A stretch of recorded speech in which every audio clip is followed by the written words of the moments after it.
आज के वीडियो में हम भारत के सबसे ऐतिहासिक हवाई अड्डों में से एक कोलकाता के नेताजी सुभाष चंद्र बोस अंतर्राष्ट्रीय हवाई अड्डे की गहरी पड़ताल करेंगे।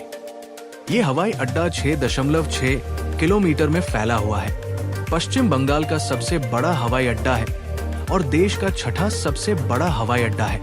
ये हवाई अड्डा सालाना लगभग 2 करोड़ यात्रियों को संभालता है और इसकी कहानी बेहद दिलचस्प है, लेकिन इसका इतिहास सिर्फ उड़ानों तक सीमित नहीं है। ये परिवर्तन, विकास और धरोहर की कहानी है। इस वीडियो में हम आपको इस हवाई अड्डे के दिलचस्प विकास के बारे में बताएंगे, इसके साधारण शुरुआत से लेकर वर्तमान में भारत के उत्तर पूर्वी क्षेत्र के एक महत्वपूर्ण हब के रूप में इसके स्थायित्व तक। नेताजी सुभाष चंद्र बोस इंटरनेशनल एयरपोर्ट के महत्व को सही तरीके से समझने के लिए हमें 20वीं सदी की शुरुआत में जाना होगा। तब कोलकाता ब्रिटिश भारत की राजधानी था और लंदन के बाद ब्रिटिश साम्राज्य का सबसे महत्वपूर्ण शहर था। ये शहर वाणिज्य, परिवहन और विकास का केंद्र था। 1924 में हवाई अड्डा आधिकारिक रूप से खोला गया था, लेकिन उस समय ये आज जैसा विशाल और आधुनिक हवाई अड्डा नहीं था। ये बस एक छोटा हवाई पट्टी था जिसे मुख्य रूप से यूरोप, उत्तर अमेरिका और दक्षिण पूर्व एशिया के बीच उड़ानों के लिए एक विश्राम स्थल के रूप में इस्तेमाल किया जाता था। शुरुआत में इसे डमडम एरोड्रोम कहा जाता था और इस हवाई अड्डे में सिर्फ एक घास से ढका रनवे था। उन दिनों विमान की सीमा और गति सीमित होती थी, जिसका मतलब था कि उन्हें ईंधन भरने के लिए कई बार रुकना पड़ता था। डमडम पश्चिम और पूर्व के बीच यात्रा करने वाले विमानों के लिए एक महत्वपूर्ण ठहराव बिंदु बन गया था, जिसमें एयर ओरिएंट और इंपीरियल एयरवेज जैसी उड़ानों के लिए भी यही था। इस समय के दौरान कोलकाता का वैश्विक विमानन में महत्व आकार लेने लगा था। जैसे ही दुनिया ने द्वितीय विश्व युद्ध में कदम रखा, डमडम एरोड्रोम ने एक महत्वपूर्ण भूमिका निभाई। संयुक्त राज्य वायुसेना के 7वें बॉम्बिंग समूह ने बर्मा के ऊपर मिशन के लिए भी 24 लिबरेटर बमवर्षकों को उड़ान भरने के लिए इस हवाई पट्टी का इस्तेमाल किया। ये संयुक्त राज्य वायु परिवहन कमांड के लिए एक महत्वपूर्ण माल और संचार केंद्र था। इस रणनीतिक महत्व ने यह दिखा दिया कि कोलकाता का हवाई अड्डा वैश्विक विमानन में कितना महत्वपूर्ण था। इससे पहले कि हवाई यात्रा के आधुनिक युग की शुरुआत होती। युद्ध के बाद और भारत की स्वतंत्रता के बाद डमडम एरोड्रोम को नवीनीकरण किया गया और इसे एक पूर्ण विकसित हवाई अड्डे में बदला गया, जिसने भारत और बाकी दुनिया के बीच एक महत्वपूर्ण कड़ी के रूप में अपनी भूमिका जारी रखी। इस हवाई अड्डे ने अपना पहला जेट विमान देखा डी हैविलैंड कॉमेट, जिसे ब्रिटिश ओवरसीज एयरवेज कॉरपोरेशन ने उड़ाया और ये हवाई यात्रा के एक नए युग की शुरुआत को चिन्हित करता है। 1964 तक हवाई अड्डा भारतीय एयरलाइंस का केंद्र बन गया, जिसने दिल्ली जैसे शहरों के लिए घरेलू उड़ानें शुरू की और इसके लिए कारावेल जेट का उपयोग किया। जैसे जैसे हवाई यात्रा में विकास हुआ, वैसे वैसे कोलकाता का हवाई अड्डा भी बदलता गया। 1960 और 1970 के दशक हवाई अड्डे के लिए तेजी से विकास के साल थे। इस समय तक कोलकाता में Aeroflot, air France, Japan airlines और पैन एम जैसी एयरलाइनों ने अपनी उड़ानें संचालित की। 1969 में बोइंग 747 का आगमन हवाई यात्रा में क्रांतिकारी परिवर्तन लाया, जिससे एयरलाइनों को बिना रुकावट के लंबी दूरी की उड़ानें भरने की संभावना मिली। विमानन तकनीकी में ये बदलाव इस बात का संकेत था कि कोलकाता जैसे हवाई अड्डे, जो पहले महत्वपूर्ण स्टॉपओवर बिंदु के रूप में काम करते थे, अब अंतर्राष्ट्रीय हवाई यात्रा में अपनी कुछ महत्ता खोने लगे थे। लेकिन कोलकाता का हवाई अड्डा बोइंग 737 की लंबी दूरी की क्षमताओं का केवल एक और शिकार नहीं था।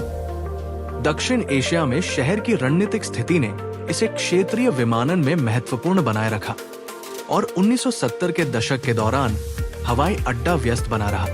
1971 में बांग्लादेश मुक्ति युद्ध के दौरान भारतीय वायुसेना ने आपूर्ति और शरणार्थियों को परिवहन करने के लिए हवाई अड्डे का व्यापक रूप से उपयोग किया, जिससे हवाई अड्डे की सैन्य और नागरिक विमानन में महत्ता और अधिक बढ़ गई।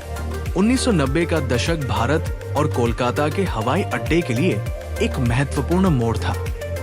आर्थिक उदारीकरण के साथ कम लागत वाली एयरलाइनों और नई एयरलाइनों का आगमन हुआ।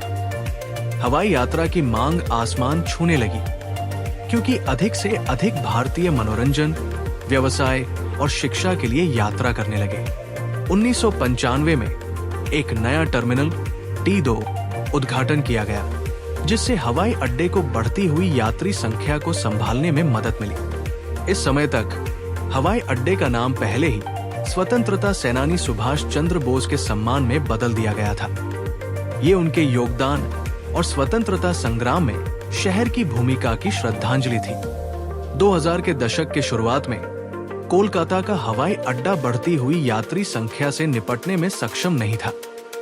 हवाई अड्डे ने बढ़ती मांग को संभालने के लिए एक बड़े आधुनिकीकरण चरण से गुजरना शुरू किया।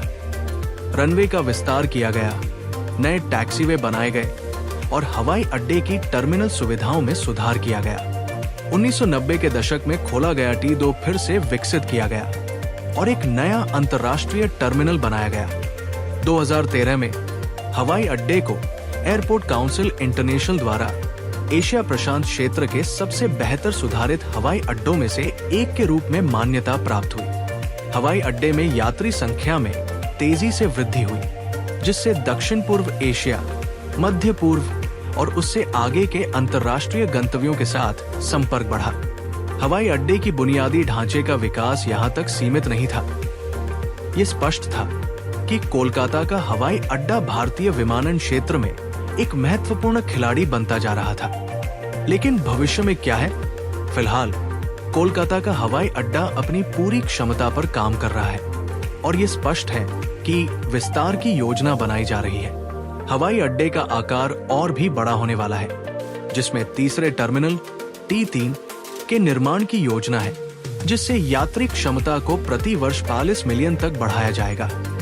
नए एरो ब्रिज, एक नया टैक्सीवे और एक नया एयर ट्रैफिक कंट्रोल टावर इन सभी योजनाओं का हिस्सा है, जो हवाई अड्डे की सुविधाओं का विस्तार करेंगे। निकट भविष्य में हवाई अड्डा प्रति घंटा 55 उड़ानों को संभालने में सक्षम होगा, जो वर्तमान में 45 से एक महत्वपूर्ण वृद्धि है। इस विस्तार परियोजना का अनुमानित लागत लगभग 10,000 करोड़ रुपए है और ये हवाई अड्डे को भारत के सबसे व्यस्त और कुशल हवाई अड्डों में से एक बना देगा। भौतिक बुनियादी ढांचे के अलावा हवाई अड्डे की कनेक्टिविटी भी बेहतर होगी।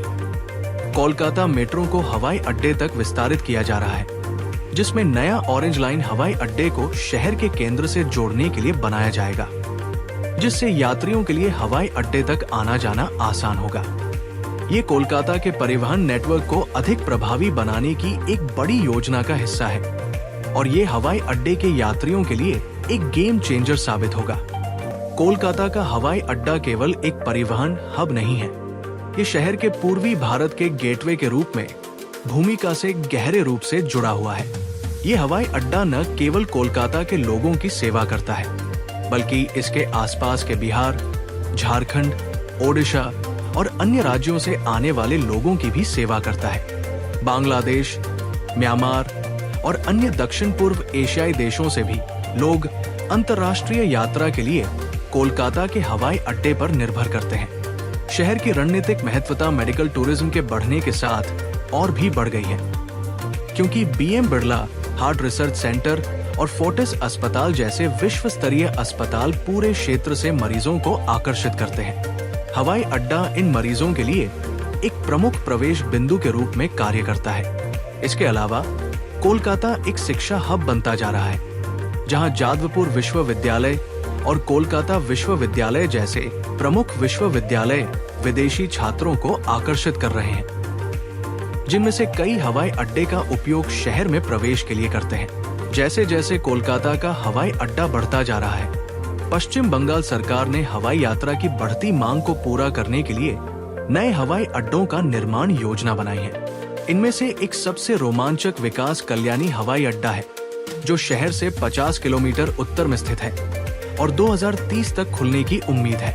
एक बार पूरा होने के बाद कल्याणी पश्चिम बंगाल का तीसरा सबसे बड़ा हवाई अड्डा बन जाएगा, जो सालाना लगभग 8.5 मिलियन यात्रियों को संभालेगा। कल्याणी के अलावा कूच बिहार, हसीमारा और बालूरघाट जैसे अन्य हवाई अड्डे भी निर्माणाधीन हैं, जो कोलकाता के हवाई अड्डे पर दबाव को कम करने में मदद करेंगे। ये हवाई अड्डे न केवल स्थानीय यात्रियों की सेवा करेंगे, बल्कि आसपास के राज्यों और पड़ोसी देशों के यात्रियों को भी सेवा प्रदान करेंगे।